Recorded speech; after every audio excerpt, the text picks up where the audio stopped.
my beautiful people. Is there one and only Lady J? If you have not subscribed, what are you waiting for? Go and subscribe and smash the notification bell. Thank you and God bless you, people, for me. So, my people, today's topic na about Eniola. Bano, so that I don't know. You know, it's a Yoruba name. So, my people, today's topic na about her. Una know say that our beautiful sister with the art for Lollywood. Her drama, they always they make me laugh like she dey read the art well, you know. So, wetin make me wan do her topic today, she come cry out say she not go fit go meme because say she wan diet. I come dey say na no say she na orobo not bad oh. Not be all orobo bad, you know. So, you say don't do diet, do tire.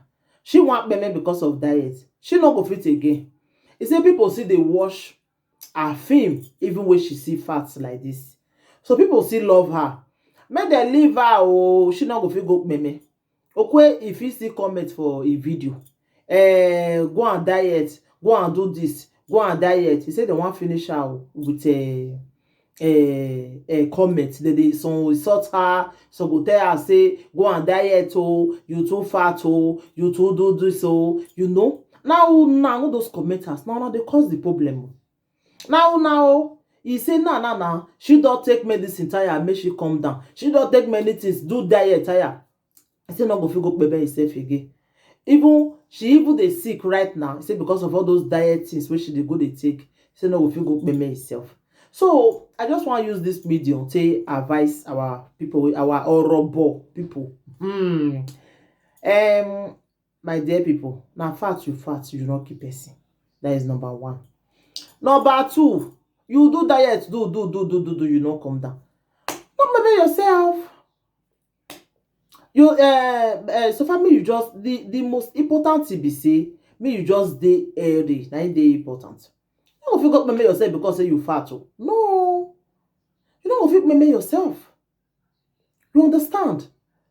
So this fat of a thing, some fat they will be say they thick. You go do, even me, I dey do exercise for us.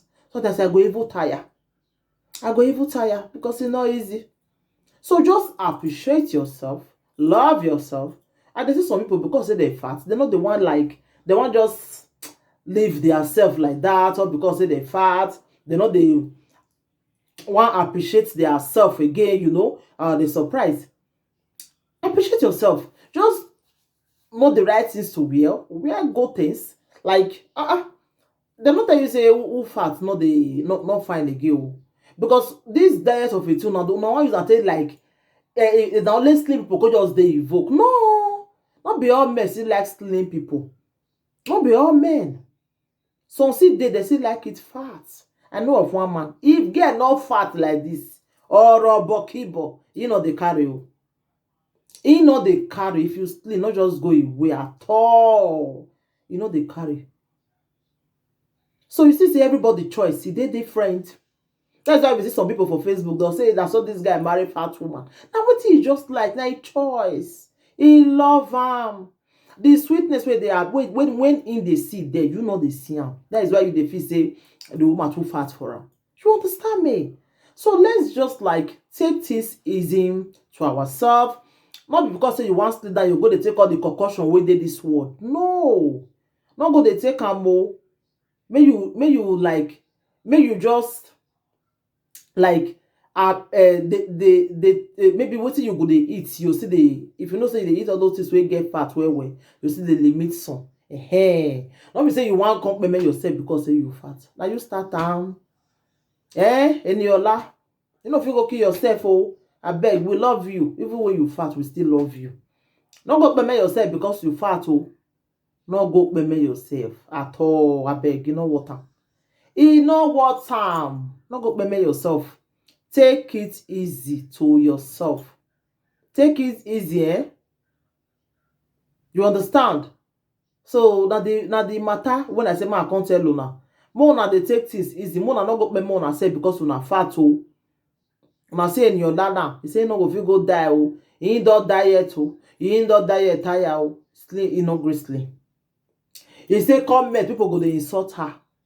say she too fat, she too fat. Because of that one now, she dey go dey take different concoction, dey take different things to diet.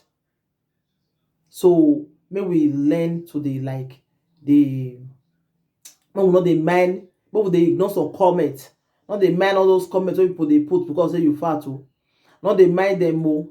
They go only just lead you to where you no expect. You understand me? So na im make me say make I come do this topic. Man take advice, man take give fat people hope. Real worry pikin come out once every time say na fat I fat o, I no keep person. I say na fat na im fat, e no keep person. Because this diet of a thing wey they come carry come now.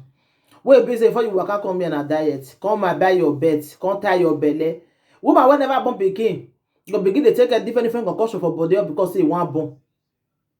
Go begin dey take different things all because say e wan born. So make we dey take things easy. Make we dey take things easy o. Tomorrow may not come backfire for us. You understand?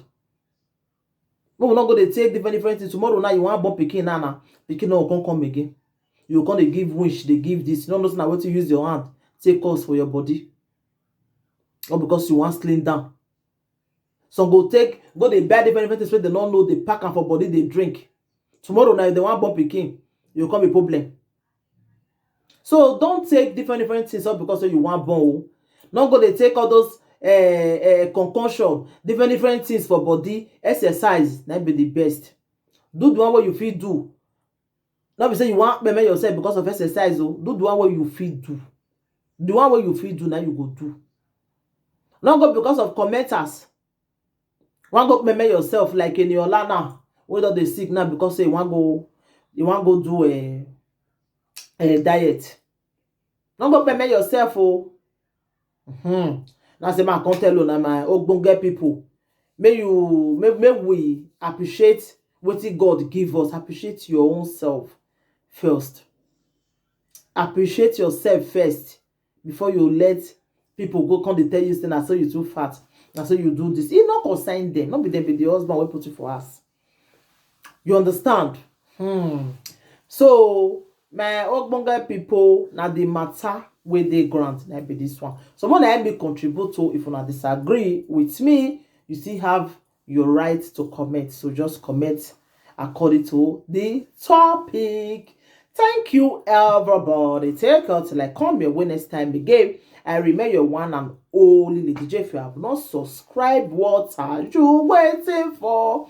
Go and subscribe and smash the notification bell. Thank you and God bless you people for watching. Thank you everybody. Share this video. Let the video go viral. Like our brother, one of our brother for Facebook go say, Muna send the video to Vera. Muna share am to Vera.